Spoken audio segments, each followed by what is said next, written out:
Thank you, Chair Eisler. It is my pleasure today to introduce Dr. Thomas Harnisch.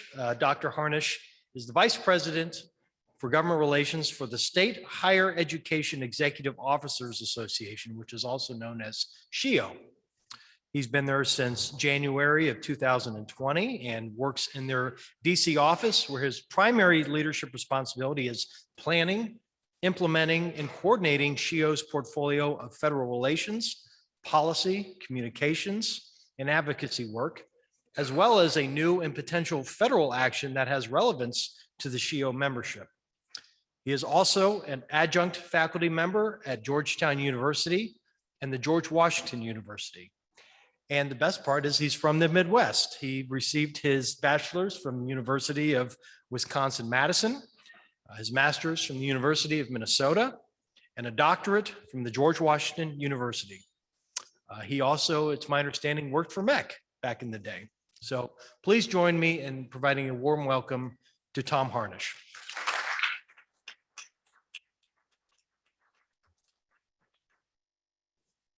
Well, thank you, Representative, and thank you. I'm Tom Harnisch. I'm Vice President of Government Relations at the State Higher Education Executive Officers Association. Thank you, Susan, for the invite. And as the representative said, I got my start in higher education by working at MEC in 2005. I just remember going in for my job interview that day. I was a little nervous, and it was for a policy position, and I gave my usual 10-point plan of how to reform higher education. It didn't get the job, but then they came back a few days later. They said, well, would you be willing to work on data analysis for us? I'm like, yeah, perfect. And that's got me my start in higher education.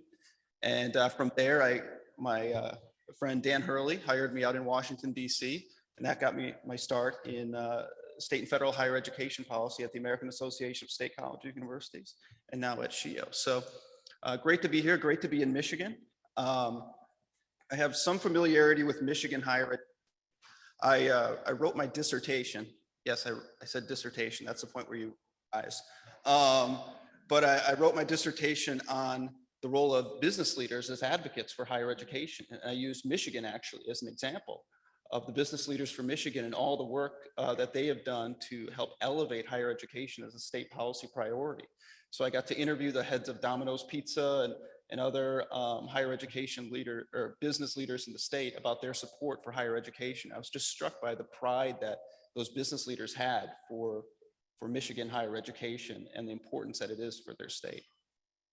And as the representative said, I am from the state of Wisconsin.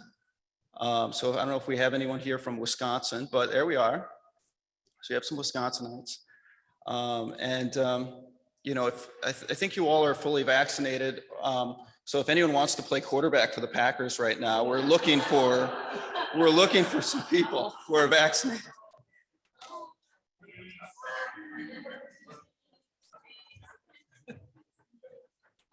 So yeah, but with that, yeah, I usually brag about the Packers, but we've run into a few rough spots in the last week or so. So I'm just going to go from that right into the federal policy presentation. So just a few items that I'll talk about today. One is, of course, the bipartisan infrastructure package. The second is the budget reconciliation bill, the vaccine mandates, the appropriations process, and of course, some issues that are being discussed right now on student financial aid and student loans. So the first is the bipartisan infrastructure bill.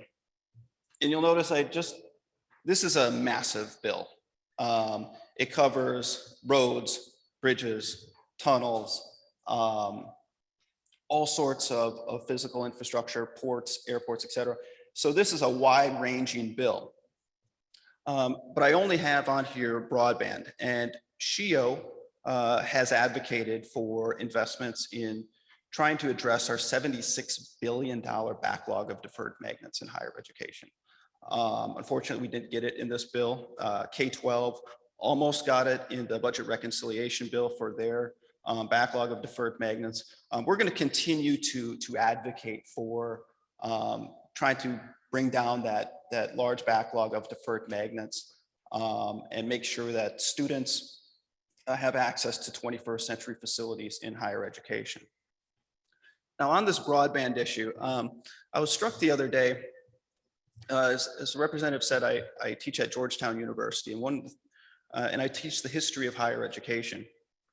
And one of the class sessions, we talked about the Georgetown 272, which in 1838, the Jesuit priests sold 272 slaves in order to, the university was essentially bankrupt at that time, was insolvent.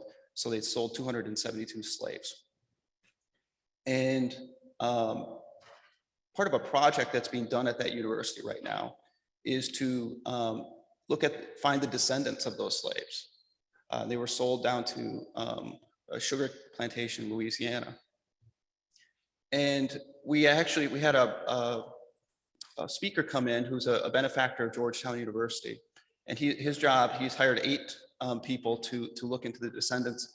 And they go down to Louisiana and they find the descendants of the Georgetown 272. And they went down there and they asked them, and many of them are in low-income communities in rural Louisiana. And they asked them, what can we do for you? What kind of amends can we make for this? And you think, would it be money? Would it be education? Would it be admissions to the university? And I was just struck by, he said, what they really wanted was access to broadband. That's what they wanted. They wanted access to broadband internet in their community in Louisiana. And when you think about in rural areas of this country, 1 in 3 African-American households does not have access to high-speed internet. As you go down the income brackets, more and more families do not have access to high-speed internet. I mean, I'm from a rural area. We only got high-speed internet in recent years. So this broadband infrastructure is so important, I think, to not only college access, but also issues of equity that we're trying to address in American higher education. So we're going to have in this infrastructure package $65 billion over $65 billion to infrastructure. Over $42 billion is going to go to formula grants to states for the deployment of broadband. Now, with this, there's a whole bunch of provisions in here about what the correct bandwidth is for the infrastructure, and there's provisions with working with states and local governments and the like. But this is going to be something that's going to take some time to roll out. Just reading the other day, they think that when they go through and they chart where the missing areas of broadband technology are, what the FCC is doing right now, it looks like this will be rolled out probably in late 2023, maybe early 2024. So it's going to take a while for this formula-based grant system to get to the states, for them to develop the regulatory apparatus to get this going. But it's something that we're really excited about to help close that digital divide, rural students, students of color, and try to help them access high-speed internet technology. The second part I'd just like to highlight is this affordability connectivity benefit.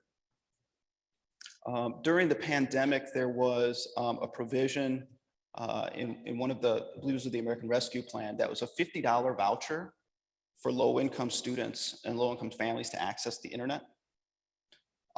This is something that, of course, SHIO supported, and we also worked with the higher education community to use Pell Grant recipients as a way to show eligibility for being low income to get access this connectivity benefit. So this is something that through this program, through the broadband, they would actually continue that. So it wouldn't be $50 a month, it would be $30 a month. It would go to internet service plan of their choice. So this is something that we're excited about for people to have, low-income folks to have access to internet. So it's not only access, but also affordability to internet. So this is something, again, that you all probably saw in your states during the height of the pandemic, and something that I think this bill really tries to get at. And then there are, of course, other provisions in here with the Digital Equity Act and others to help close the digital divide. So great work being done, I think, on broadband internet in the bipartisan infrastructure package. The latest news on the budget reconciliation. So where we're at right now is we're getting close. We're getting close. So it looks like the House is starting to coalesce around a package. The House moderates want to see a score from the CBO about, what is the accurate scoring of this particular legislation. But it looks like the House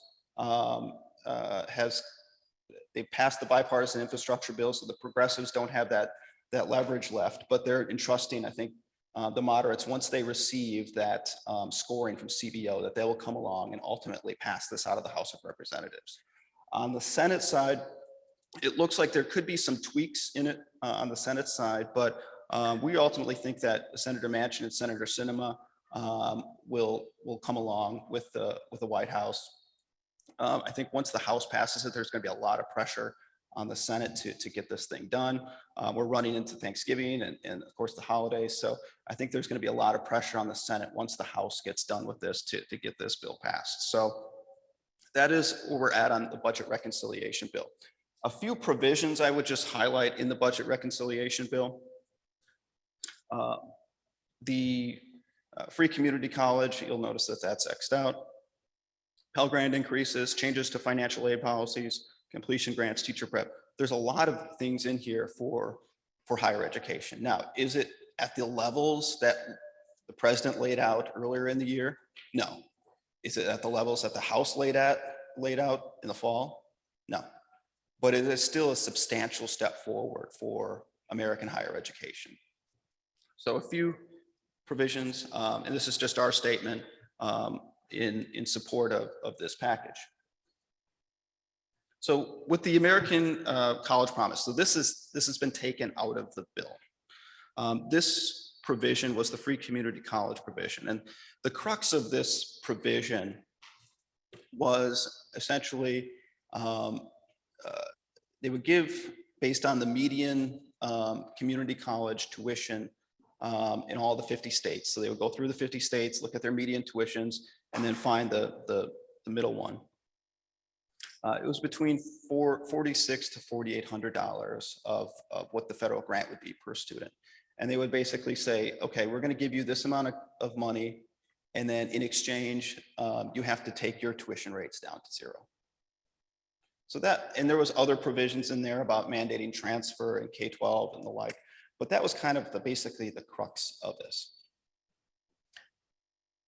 There were really, and this has failed, and Senator Manchin and Senator Sinema were opposed to it and talking with both their staffs. So that really set this back. But I think broadly, there were some other issues with the bill as well. One is that philosophically, there were a lot of people who were simply opposed to the federal government setting tuition rates. The federal government having that much control over something that has traditionally been in the purview of states and localities. So I think philosophically, there was a fair amount of opposition to this bill. Second of all, I would say that from a policy design perspective, the bill had some problems right out of the gate. The community college definition wasn't very accurate. It didn't really account for the role of local funding. Of course, in community college funding, in some states, that's a huge deal. But then also to the state federal share. So the first time that they put the bill forward, it was a 75-25 split. And we just, at SHIA, we had the numbers on state appropriations, we ran it, and it was just a non-starter for so many states. So to their credit, the committees worked with us and said, okay, we're going to take it. It's going to be 100% of that 46 to 4,800, and then we'll ratchet it down to 80%. So an 80-20 split over 5 years. So that would be the state federal partnership on it. But I talked about the philosophical objections. From a policy design perspective, there were a fair number of states that even if with a $4,600 to $4,800 grant per student, bringing down their tuition to zero would leave a fairly large gap. So these are states that traditionally haven't funded higher education as well. States predominantly in the Northeast, so Pennsylvania, New Hampshire, Vermont, that have tuition rates well above that. And so the state would kind of have to find a way to make up that delta between the 46 or 4,800 and whatever their tuition rates were. And so it would have been very difficult. So both from red states who might philosophically oppose to the federal government having that much money, that much control, and then on the blue state side, just some blue states with traditionally higher tuition. Those were some of the challenges that that we worked through on that. But that is just some of the reasons why that policy has failed. Now, I will tell you that this idea broadly about a state-federal partnership in higher education is not going to go away. The Democrats, not just from a free community college perspective, but the idea of setting a tuition price target and the federal government instituting some form of cost controls and cost containment, I think is going to be around for a while. I think there's a fair amount of disillusionment, particularly on the left, for the Pell Grants. They see for-profit colleges as trying to capture those Pell Grants, and they have data certainly to back that up. They see to a lesser extent in the private college side, so using some of their tuition discounting methods to try to capture some of that subsidy. And I think from a public higher education perspective, they would see this as a way of kind of letting states off the hook as far as their investments in higher education. So trying to transfer the cost burden over onto the Pell Grant as opposed to state appropriations. So there is a fair amount of disillusionment. Not to say that the Pell Grant is bad or anything like that. There's wide support for the Pell Grant, but as far as an efficiency as a public policy, I think there's some concerns out there about whether that's the best policy going forward. So the real issue I think there is just cost containment in higher education. So on Pell, the maximum award would increase in the budget reconciliation for $550 for students at public and private nonprofit universities from 2022 to 2023. You'll notice that one sector is missing from that. For-profit colleges were excluded from the Pell Grants in the Pell Grant increase in the budget reconciliation bill. So they are lobbying furiously to try to get back in, try to get that Pell increase for students at for-profit colleges as well. This is a slight increase because they did axe out the free community college. They tried to increase, they worked to increase the Pell Grant from 500 to 550. So that was the way they tried to make up a little bit for that cut in the free community college plan. But the president originally proposed $1,400. Again, this is far below that. But the administration has said that they're committed to doubling the Pell Grant over the 4 years of President Biden's administration. So right now it's at, I think, $45,950. So it'd be a little under $13,000 if you were to double the Pell Grant. So this is something that, again, has broad support in the higher education community. SHEO certainly is part of the Double Pell Coalition. Many of those advocates were just disappointed that they didn't get to that $1,400 and that they only got to $550 in this bill. On top of the $550, we're looking at in the annual appropriations bill, both House and Senate, another $400 increase in the Pell Grant. So that would be a pretty substantial over 1 year increase in the Pell Grant for low-income students and families. Other changes in the reconciliation bill on student financial aid policy. DACA students, temporary protected students, and deferred enforced departure students would be eligible for Title IV financial aid until the end of the decade. This has yet to be seen how this will all shake out because this is a budget reconciliation bill. There are concerns about whether this can get through the Senate parliamentarian. There are special provisions known as the Byrd Rule on what things can be in budget reconciliation and what can't. But this was in the framework for DACA students to be eligible for student financial aid. Pell Grants would not be included as taxable income. So this is something the higher education community has fought for a while. And then when the FAFSA simplification is implemented, those receiving means tested benefit recipients, so like SNAP benefits, within the last 24 months would be automatically eligible for a negative $1,500 student aid index, which would essentially be the maximum Pell Grant. So this is another way to help low-income students afford college. Completion grants. So this is something that SHIO has been particularly excited about. The president's original plan had $62 billion for states for completion grants. That got our attention. That was something certainly that we supported, were the completion grants. And then just taking a step back, the completion grants, because I kind of wondered, where did this come from? Where did this idea come from, the state completion grants? Certainly we like the idea, but where did it come from? It actually was tied to the free community college, because they saw that with the free community college, if we come back and we have free community college, and we come back 5-7 years from now, and the data says that we still have low completion rates at community colleges, then the next administration, the next Congress could come in and just axe the free community college, and that could set back the college affordability movement for a long time. So these were actually coupled together. And in the House bill from earlier this summer, in order to get access to these completion grants, your state had to participate in the free community college program. So that was kind of the hook for these completion grants. And so we went from $62 billion in the president's original plan to $9 billion in the House plan. And then again, Senator Manchin, Senator Sinema wanted to bring down the overall price tag of the package. So now it's left at $500 million. It is not tied to free community college, because there isn't a free community college plan in there. But we're just excited to see that this program would get on the books. And this is something that we think we can really build on. There are some matching requirements in it, so it has changed a little bit in from the original House bill. So 10%, 15%, 20% state match requirement, and it is a competitive grant program.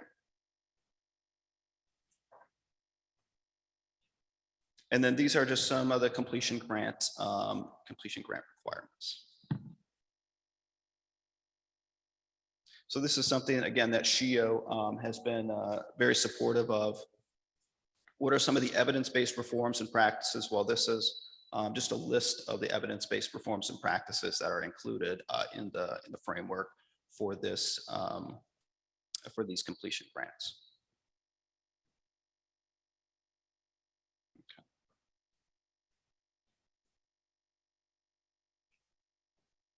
Okay. The amount of funding. So this is the amount of states and systems of institutions. Now, I want to go forward here. Oh, maybe I don't have it here. But who is eligible for this? It is states. It is tribal colleges, universities. But then there's a third one that's not defined in there. It is systems of higher education. So this is something that we're going to be continuing to track, because the systems of higher education, we couldn't find a definition anywhere, so it'll likely be something that will be up to the Department of Education to decide how you define a system of education. And in some states, this could get complicated, because you could have multiple systems. Texas has 5 systems. You could have multiple systems competing for grants potentially against each other. So we want to really learn more about how we're going to approach this from a state system and as well as our tribal colleges and universities. So, and then it does have money in there for the evidence for evidence tier 1, so the highest tier evidence studies. And so right now the Department of Education is doing an all call for rigorous causal studies on college completion. So if you look in the Federal Register right now, so they're looking for more studies on what are our tier 1 evidence, as well as more moderate tier 2 evidence. So for those interventions that have that level of evidence, those are eligible for those 95 and 45 point $47.5 million of funding. And so this is just the difference between the House bill from this fall and the latest framework on the completion grants.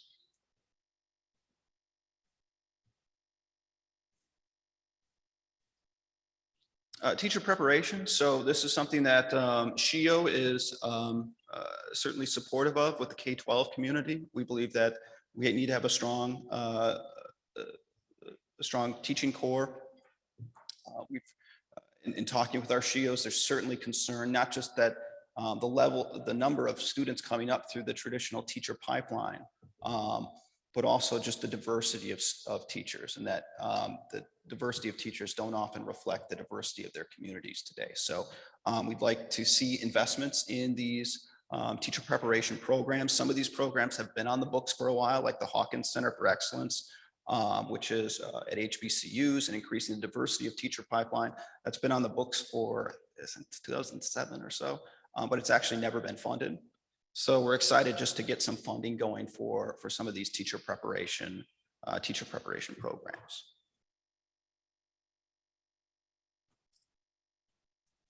Funding for equity and diversity in higher education. So there's $6 billion in mandatory funding for HBCUs, tribal colleges, universities, and other minority serving institutions. This also includes money for financial aid for students attending those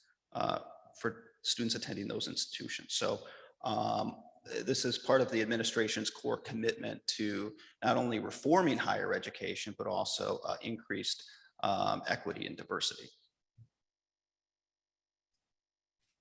And there are just some other programs for equity and diversity in the framework as well. Workforce and apprenticeships. So $20 billion for workforce development and apprenticeships through 2026. So these are just a list of these programs through the Department of Labor. And then some other provisions, repeals the denial of American Opportunity Tax Credit for the felony drug convictions. So they'll be eligible for that tax credit. And there are also fees that we've seen in there. So $250 fee for F1 and M1 non-immigrant visas paid for by institution, as well as a $500 fee for optional practical training. So that is for those graduates, international student graduates who spend another year in the United States. There's an extra $500 fee for optional practical training. Vaccine mandates, and I want to, this is a little bit unclear. So the temporarily blocked by appeals court, that's the appeals court in New Orleans, that applies to the OSHA mandate. So that is, that's just in reference to the OSHA mandate. But of course we have the federal contractors, and I've had discussions with a number of SHIOs about the issue of those campuses that are federal contractors. It seems like institutions and states are going about it in different ways. On the OSHA mandate, this was released by the administration last Thursday. And this would be if it's a private employer with over 100 employees, they would either have to require vaccination or have a policy of weekly testing, as well as face coverings for the unvaccinated employees. This would apply to all private colleges with over 100 employees. And for public colleges, there are 28 states or territories that are under OSHA-approved state plans that do cover public employees. And so those MEC states with those that have those OSHA-approved state plans are listed there. But again, this is currently in the courts right now. So we'll kind of see how this OSHA mandate plays out. And then there's also a CMS mandate for workers at healthcare facilities participating in Medicare or Medicaid. So that is through the Department of Health and Human Services. All of the mandates have a deadline of January 4th, 2022. But again, we're still watching this OSHA mandate and seeing where the court cases come down on that. Appropriations. So this is the annual appropriations process. The federal government is open, and it does have funding until December 3rd.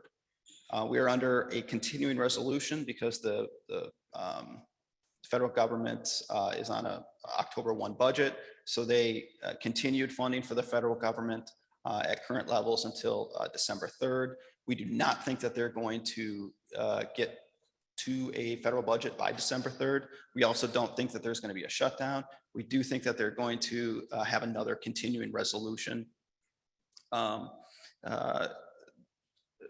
kick it into somewhere into 2022. I don't know. It could be as long as a year. I hope it doesn't go that long, but they have not come to a resolution yet. The Democrats are pushing for more non-defense spending.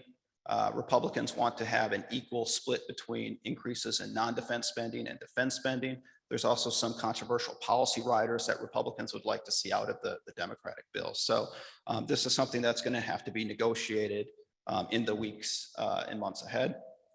But for higher education, we're just glad to see both in the House and Senate versions a $400 increase in the Pell Maximum. The Senate's spending is slightly less overall on all the various higher education programs in the House, but this will play out. We'll have a busy December is what I'm saying. And then lastly, on the debt ceiling, that also looms large for December. Senator Mitch McConnell has said that while he helped the Democrats raise the debt ceiling earlier in the fall, he said that they shouldn't look to Republicans for support in raising the debt ceiling, and they need 60 votes to raise the debt ceiling.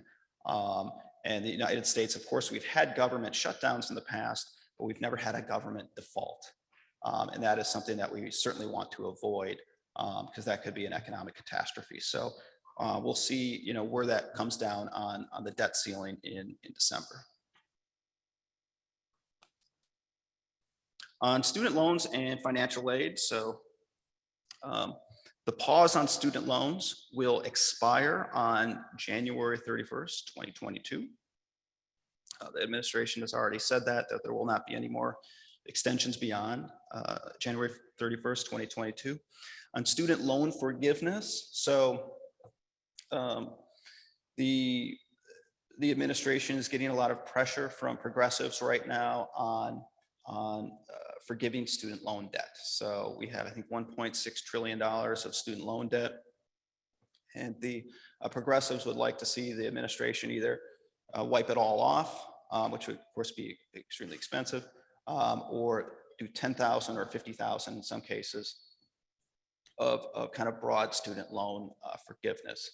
And so the administration said back in April that they would put out a memo on whether they actually have the legal authority to do this, because Congress has the power of the purse, but they also think some on the other side think that the administration has executive authority because they run these student loan programs. So we have not seen though yet the memo on loan forgiveness. So they're getting, the pressure is starting to build from progressives in Congress for the administration to release that memo. The previous administration said that they do not have this authority. So it'll be interesting to see whether the Biden administration and their lawyers at the Department of Justice, as well as the Department of Education, say that they actually have the authority or not to cancel out some level of student debt. Now they can do it in certain different programs, but as far as a blanket cancellation, there's a lot of questions about whether they actually have that authority. On public service loan forgiveness programs, so you've probably heard a fair amount about public service loan forgiveness programs. So this is a PSLF. This is a program back in 2007. So basically said that if you made 120 payments based on income, so 10 years of income-based payments, you could have, and you're in some sort of public service profession, basically anything that's not in private industry, you could apply to have your loans forgiven. That program has been a real mess from the very beginning. And some of it's statutory, but also some of it's been on the administration end. They've offered, the Biden administration has offered waivers for some people, for participants in this program. So people who might not have been in the right loan forgiveness or not been in the right student loan program, or other kind of little nuances of this PSLF. So they've offered waivers. So they said, yeah, well, you made payments, but you weren't in necessarily the right repayment program, but we're going to count that as a repayment just the same. So they're offering some flexibility on this public service loan forgiveness program. So that's, they're making progress on trying to sort out that program. And then there is a negotiated rulemaking panel. And so my colleague from SHIO, David Tanberg, is on this, and they're covering a whole host of issues that I have listed here. Some pretty complicated issues in federal regulations, as with public service loan forgiveness, false certification discharge, borrower defense. Borrower defense is if you've been ripped off by your institution, if they lied to you, you can appeal to have your federal loans forgiven. So they're going through a whole host of regulations on all of these issues. And this is it was the first week in October, first week in November, and the first week in December. So they are working throughout this fall and winter to try to come to some sort of agreement on the regulations that guide some of these programs. And then lastly, there will be likely another rulemaking in 2022 on what's known as the 90-10 rule. So this is a rule that applies to for-profit colleges that basically says that 90% of your revenue has to come, or excuse me, 10% of your revenue has to come from non-Title IV financial aid sources. So you have to show that if you're a for-profit college, that 10% of your revenue doesn't come from Pell Grants, from student loans and the like. This has become a problem in the past because for those students who are veterans benefits did not count toward that 10%. So there was very aggressive recruitment of for-profit colleges toward those veterans, and in some cases predatory recruitment of veterans toward for-profit colleges. So in the American Rescue Plan, they actually closed that loophole. And now veterans benefits are going to apply to that, are not going to have that that loophole where they can, where it doesn't count to that, or it does count to that 10%. Okay, all right. So those just a quick rundown of the issues here. If any of you are interested, I do put out a daily higher education policy update that you're all welcome to subscribe to. And with that, I'd be happy to answer any questions. Tom, who will be, do SHIO have a policy on who will be the recipient of remedial education funds? In other words, I'm aware of the fights between some high schools want to go back and get funded for what they didn't do in the first place. And there's a fight where the money will go to, say, community colleges or other. Who do you have a policy on that? We do not. Position. We have not taken a position on that as far as a federal policy goes. Yep. And all of our policies that we take are at the federal level, but we don't take policies at the state level. And Mike. Right. Tom, I don't recall seeing this in the bill or that we talked about it previously, but on the completion grants, that's purely competitive, or is there an allocation by state for that? It says it's a competitive grant program. Yep. So we'd like to see, of course, money to go to all the states. And I believe could have been one of the earlier versions of it, might not have been competitive, but now we're dealing with such small numbers comparatively when you spread it across 50 states. It's a competitive grant program. I think we have a question online from Mark. Would you like to ask your question, Mark? Yes, thank you. And we're down below trying to deal with the $1 billion ARPA funding. So it just punctuates the important work that you're doing, Tom. It's, incredible. But the question is, and again, it was in and out. I might have missed it. Did you brief any update on the Endless Frontier, now U.S. Innovation Competition Act? Any news on that? I know it passed the Senate, and on the House side, they want to make it more of an EPSCoR thing, I think. But anything you might be able to add? And if you said it already, I'm sorry, because I came in late. Yeah, I have not. I think it's kind of backed up in the queue a little bit. The Senate has passed it. It passed with pretty overwhelming support in the Senate. It does have some things that we're really excited about, such as the regional tech innovation centers, the $10 billion in there. But as far as on the House side, they wanted to get to it this year, but the House has taken a more piecemeal approach to it in their various committees. But we think that most of the legwork has already been done on the Senate side, and that we can hopefully get to it in 2022. It's just that there's been such a logjam with the bipartisan infrastructure package, the reconciliation, now appropriations on the debt ceiling, and then this, of course, would go after all those. But it did have, again, wide support in the Senate, so we do have that going. And I think there could be some changes in the House side, but I think there's broad support for many of the provisions in there.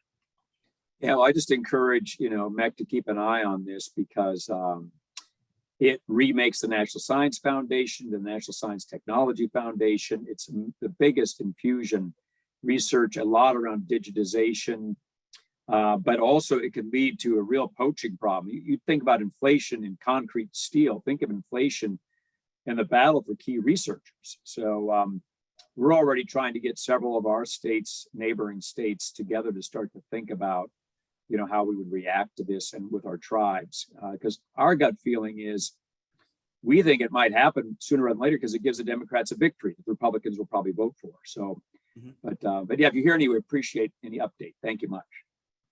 Yeah, and what are I think the real benefits of that, Mark, is just the geographical diversity of investments in technology and technology hubs outside of the coast. And that's something I think that both Democrats and Republicans can find common ground on, is trying to build up regional innovation and technology centers outside of the traditional Silicon Valley and other in Boston and Washington and the like. So I think there's a lot in there to like for higher education. I know that there are more questions, but I think we want to make sure that our colleague Mike McCabe has time. Would you join me in thanking Tom Harnisch? Tom, that was fabulous. Thank you so much.